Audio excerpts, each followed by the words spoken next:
જે સ્થાનમાં ગુરુહરિ પ્રમુખ સ્વામી મહારાજે આપણને અનેક સ્મૃતિઓ આપી છે, આજે એ જ સ્થાનમાં ગુરુહરિ મહંત સ્વામી મહારાજ પધારી ચૂક્યા છે. આપણે સૌ તેઓના સાનિધ્યમાં લાભ પ્રાપ્ત કરીએ.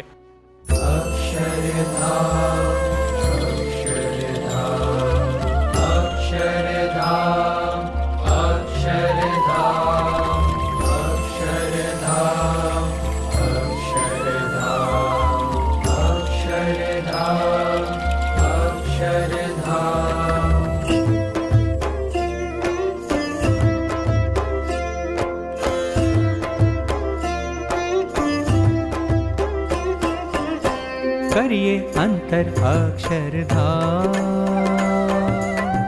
કરીએ અંતર અક્ષરધામ, કરીએ અંતર અક્ષરધામ. એમાં જે આજે લાભ મળ્યો એ એકદમ અલભ્ય લાભ હતો.